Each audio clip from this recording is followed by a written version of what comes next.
other duties, amongst the other duties in the renounced order of life of Sanatan Srila Rupa and other Goswamis of Vrindavan, the foremost duty discharged by them was to hold learned discourses amongst themselves at Seva Kunj, Vrindavan. So foremost duty, Prabhupada says, was to discuss Krishna Katha, hold learned discourses, which is also amidst them, and also to teach others. Jiva Goswami and all also taught the preachers great Siddhanta and Tattva and all those aspects. For the benefit of all in human society, they left behind immense literatures of transcendental importance. So they are for all of us, and they are not there to keep in the museum, transcendental literatures, isn't it? Sometimes people have this idea like, oh, Vrindavan Research Institute has a lot of handwritten books of Jiva Goswami and all. So then they will just go there and, touch to their head. And that's it. So that is good, some kind of appreciation. But the real appreciation for granthas of previous acharyas is by studying them, trying to study them, understand them, and put it in our life. It is not irrelevant. It is most relevant. If they're writing something, it is not irrelevant. Do Vishwanath Chakravarti and Jiva Goswami such acharyas not understand that, what they're writing will become irrelevant in 300 years? So it's not like that. It's just matter of sharing the knowledge to right level of audience. So you begin with Krishna consciousness, then you share the knowledge which is fundamental. Then as the practice goes on increasing, you share the higher and deeper aspects of that particular knowledge. So primarily for sadhakas, primarily for those who want to deeply understand Shastra and practice in spiritual life, all these granthas are there of our previous acharyas. And that's why they should be studied actually, at least those who are serious. Prabhupada says that so many places. In Srimad Bhagavatam 1.1.1 purport only is classic statement where Prabhupada says that many acharyas have written extensive commentary, and he says, and a serious reader will do well to go through these commentaries in order to better relish the transcendental messages. So one has to ask this question to himself: is he a serious reader? Does he want to better relish the transcendental messages? And then you follow that instruction like that. So that is the point over here. So one has to know to take from this great wisdom of Sampradaya and where to share what, that discretion is needed. Otherwise, if we take some high funda thing and share to newcomers, we'll bewilder them completely. But we will bewilder even the experienced devotees if we don't give the depth, the in-depth knowledge of Shastra, because their questions will be different. They won't be the same like 20 years before. Their questions would be now different, of a different nature. So accordingly, one should be able to guide. So unless until one has that depth within his own understanding, then one may not be able to serve at that particular level, help at that particular level. So it's actually everybody's together. Prabhupada and Acharyas, they are all a team. We are all together. And accordingly, this has to be understood, and accordingly, this knowledge should be shared with the people like that. Prabhupada books should be thoroughly understood before getting into technicalities of acharyas and all that. But once Prabhupada books are nicely understood, then one must get into the, these deeper aspects, because they nourish bhakti very much. The clarity of understanding which comes is a very, very immense, great boon actually for practicing bhakti that way. So, and even for preaching's sake, right? Especially if one is preaching to the audience which is more seasoned and experienced, then they will look forward for that kind of explanation. So Prabhupada is so nicely bringing up this point over here. Foremost duty, he is speaking about that particular thing. So further he speaks about maintainer of all living beings, that we have that firm faith and conviction that Krishna is the maintainer of all living beings. So he quotes that story of Haridas Thakur, when in the cave, what happened in the cave? There was a serpent living, isn't it? And then when Haridas Thakur meaning that serpent was living, and then people were very fearful to enter into that cave. Where was this? Fulia. Prabhuji, Fulia, right? So then, so people were very fearful to enter into that cave. So then it so happened that in one night, the serpent only left from there. How did he leave? Because Krishna, within the heart of serpent, inspired that there is a lot of disservice happening over here because of his stay in that. So Prabhupada is bringing that particular point over here. So it is based on Vishwanath Chakravarti's comment that he says that, right? Antaryami hai wo Bhagwan. So one should have the faith that Lord will protect. Especially, we know that those days also, people, when they would stay, even in Vrindavan, just 200-300 years back, it was a very thick jungle and people would stay like that. But you don't hear the story where some sage was eaten up by a tiger or like that. Some sage was killed by some wild animal or like that. Don't hear that stories. And not such stories are not there. Even in Vraja's history and all that, such stories are not there. Meaning what? My point is this, that for a person to live fearless by keeping his faith that Krishna will protect, that is needed, especially for a renounced order like that. So we may not be at that level, neither I am on that level, but what I'm saying is we live for getting that conviction and getting that faith. Abhayam sattva samshuddhi, right? Those are the first qualities of a sannyasi, Prabhupada says, isn't it? Abhayam, that fearlessness. So fearlessness in terms of that who's there to protect me? No, Krishna is there to protect us like that. So Prabhupada says finally, that's why a sannyasi should always live alone without company, and he must be fearless. He should never be afraid of living alone, although he is never alone. So he thinks that always he is in company of Paramatma that way. Okay, so just 2 more verses. I wanted to finish this, so it will be now done. Text 6. Evam svachitte swataeva siddha atma priyortho bhagavan ananta tam nirvrato niyatartho bhajeta samsara hetu paramascha yatra. Thus being fixed, one must render service unto the Supersoul situated in one's own heart by his omnipotency. Because he is the almighty personality of Godhead, eternal and unlimited, he is the ultimate goal of life, and by worshipping him, one can end the cause of the conditioned state of existence. Yeah. So evam svachitte swataeva siddha. So if somebody were to say, are there no efforts in bhakti? You are talking about chirani kim patina santi and all that. But in bhakti, are there no efforts? Don't you have to search the Supreme Lord? Don't you have to search the arrangement for sadhana? So he's answering that with this. Actually, where is the question of any anveshan, any searching and arranging for the arrangements of bhakti? He's saying, evam svachitte swataeva siddha. That Supreme Lord whom you want to please is there in your own heart. Svachitteva swataeva siddha. That Supreme Lord, he is there in your own heart. To kidhar tumko ghumna hai? You know, of course, to realize that process, it's not so easy. But point is, he is comparing that with accumulating material resources. How here, for worshipping the Supreme Lord, you don't need very great elaborate arrangements or like that. He's saying he is there in your heart only. Atma, Paramatma, basically here refers. So he is the Swachitte Swataeva Siddha, he is Lord Vasudeva. He is the Adhisthata of Chitta. So such a person, he is Atma, Priya, Artha, Bhagavan and Anantaha. This is all the adjectives for that Supreme Lord. He is Paramatma, he is Priya, he is most dear to the soul. And wife and children may be also dear, but they are not Artha. He is Artha, he is the substance, Vastu evo. Vastu meaning the real thing. It is not Anartha.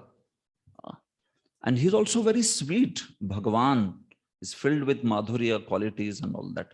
Anantaha. And he can be served also in various places, time, place. He's everywhere and he's available at all times. So these first 2 lines are glorifying Krishna's qualities. as Atma, Priya, Artha, Bhagwan, Anant. And then the sadhaka's qualities are described in the third line.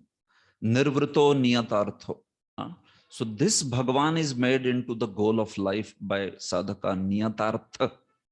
And nirvrita means that he is delighted in service of this Supreme Lord. He is blissful in serving of this Supreme Lord. Or nirvrita, as Prabhupada translates, can mean also detached, like nivrutta. Nirvrita and nivrutta, these two are different words. Nirvrita means blissful, but it can also sometimes mean detached. And nivrutta means detached, this way. Sometimes they are interchangeably used. So that's why Prabhupada's meaning is justified. Tam nirvrito niyatartho bhajeta samsara hetu paramaschayat. And that Supreme Lord, in this way one will worship, then it will uproot all the samsara. So he's sort of concluding it. He's saying this is why one should worship the Supreme Lord. Don't run behind the karma phala, don't run behind karma kand, or don't run behind the material enjoyment, but rather worship this Supreme Lord who will uproot all the samsara. Like that, he says. So Prabhupada also addresses these words in his purport, like he says here, he is the substance and not illusion. So that is artha, exactly. Then he says, conditioned soul wants to achieve people like wife and children and necessary paraphernalia. That he's addressing as priya. Wife and children also may be priya, but they're not artha. They are just at the bodily level, that aspect. So that is what. But Krishna is artha also, this way. Krishna is not anartha. This is the point. Further, we would like to find a solution to all these problems of life. What is that? Birth, death, old age, disease, and death. But how to end? That is samsara hetu uparama. That is referring to that particular word. He's talking about that aspect. Further, Prabhupada says, mother and child, he is saying, that just as a mother always wants her child to be connected to her, similarly, Krishna also wants us to be connected to him. And that's why he always tries us to get back home, back to Godhead. Prabhupada says like that. So that aspect also is especially in terms of Krishna's eagerness to get us back. Finally, that aspect of Ananta, he is everywhere. So this does not suggest, however, that we should not go to the places of worship. Because he is everywhere doesn't mean, you don't have to go to temple and worship him like that. So like that, Prabhupada's purports is actually for one who is clear with the verse, it's very clear what idea he's speaking. He's speaking Ananta, he's speaking Priya, he's speaking Atma, he's speaking Artha. Like that he writes purports, connecting to the words of the verse this way. So this is how he is connected. So this is the conclusion, last verse, just 2 minutes. Kastam tvanadratya paranu chintam rite pashun satim nama kuryat pashanjanam patitam vaitaranyam swakarmajan paritapan jushanam. Who else but the gross materialist will neglect such transcendental thought and take to the non-permanent names only, seeing the mass of people fallen in the river of sufferings as the consequence of accruing the result of their own work. Yeah. So that's why he says, Kastam tvanadritya. Who will disregard this paranu chinta? Paranu chinta means what? The meditation on this Supreme Lord. Parasyanu chinta. Meditation on the Supreme Lord, the transcendental thoughts, Prabhupada says. So who will, anadritya, who will disregard this paranu chinta? And instead what he will accept? Asati. Asati means the path of repeated birth and death.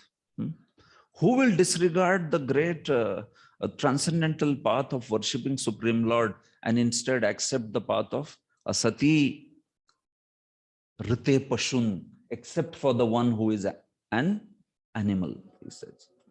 Except for an animal who will reject the path of worshipping this Supreme Lord and instead accept repeated birth and death. So it is like that. Puman virajjet vina pashugnaat. Like that, aho virajjet vina naretaram. Maitreya also says. So all such verses, similar meaning like that. Especially pashan janam patitam vaitaranyam. Especially if somebody is seeing that people in this world, they have fallen in Vaitarani. Because of their own karma, they are suffering the result of their karma. So seeing others who are suffering in this world by practicing path of karma, who will give up this path of transcendence and go back to that path of karma again? That is how he is speaking this. So what is Vaitarani? Vaitarani is a river in hellish planets, you know that, which flows in front of Lord Yamaraj's door. But what is made up? What is Vaitarani made up of? Does it have waters? No, it doesn't have waters. It is made up of blood and mucus and stool and urine and all beautiful substances that you can think of. So that is a Vaitarani. And when the jiva goes there, meaning the conditioned soul, especially those who qualify for suffering, so they are welcomed by first having Jalavihar in this Vaitarani. They are thrown in the Vaitarani like that.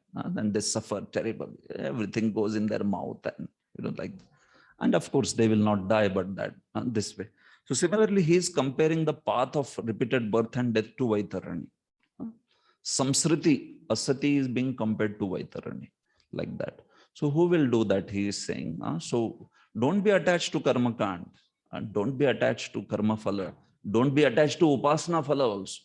Come and be attached to Paramatma, whether for achieving devotional service or achieving Paramatma dharana. But in any case, he says that that's the point. So Prabhupada also writes these ideas in purport. You can see that he's writing about Vaitarani, and he's also writing about the aspect of somebody except Pashus who can accept the path of Karmakanda.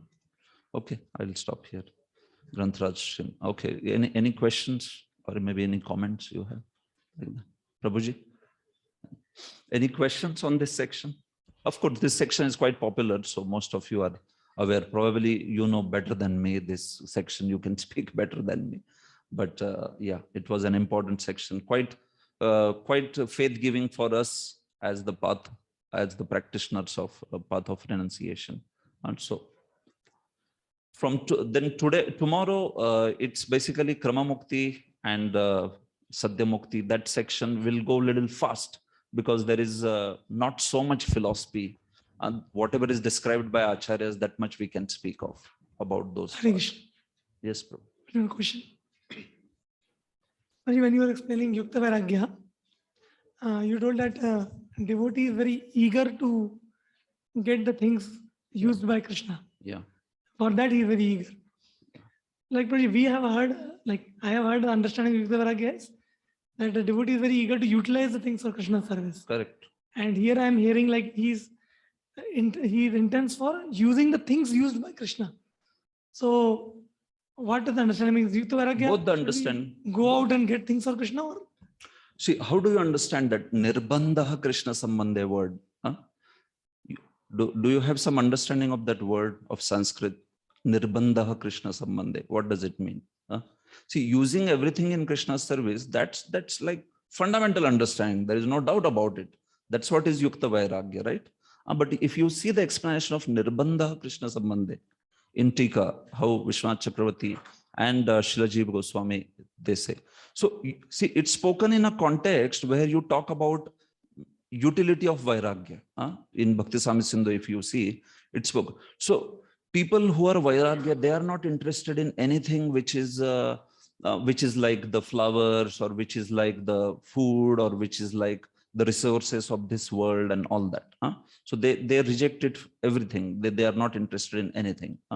So now he gives the meaning of that Nirbandha Krishna Sambandhe also in this way, that when it comes to a devotee, he is very enthusiastic to accept these things like Mahaprasad or like that. That time he will not think as a Vairagi ki, Are, ye kaise kar sakta hu main? How can I take this? Because this is some nice saint, or this is some nice flower, or this is some nice Mahaprasad of Krishna. If it is being offered to him, or even there is eagerness to receive these things. So that is characteristically different from a Shushka Vairagi, who is indifferent to these things. And that is what is the definition of Mumukshubhi Parityago.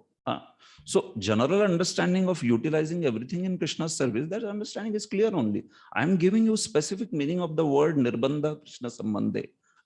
Nirbandha means insistence, and Krishna Sambandhe means of the things which are connected to Krishna. And exactly what is contrasted in that is prapanchitkataya buddhya hari sambandhi vastunaha mumukshubhi parityago vairagyam falgu kattate. And exactly when such things are coming to a mumukshu, he will consider, Are, why should I take this Mahaprasad of Krishna, or this scent offered to Krishna, or this garland? He has the prapanchik buddhi towards it, that these things are actually not good for my vairagya. These are useless. So because of that, he does parityag. He rejects those things. Even if he is offered Mahaprasad, even if he is offered Krishna's some beautiful garland or like that, he says, no, no, no, I am vairagya, I don't take it. That's called as vairagyam falgu kathyate. So the aspect of utilizing everything in Krishna's service, that is true only. But there is also this special meaning to the text that comes forward with it.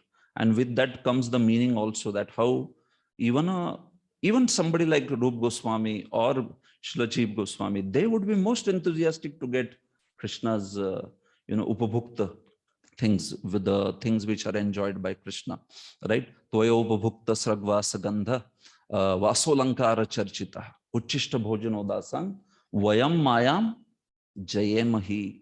Just as Uddhav says that actually by eagerly accepting things which are enjoyed by you, O Lord Krishna, like your Mahaprasad, like your clothes, like your Uddhav was practically getting everything of Krishna, right? So he says that by eagerly accepting this uchishta bhojana dasans vayam mayam jayemahi, we will conquer the illusory energy, O Lord. He says that. So that aspect is also there in the technical understanding of this verse. Okay. Yes. Okay. So we'll stop here. Granth Raj Srimad Bhagavatam ki Srila Prabhupada ki.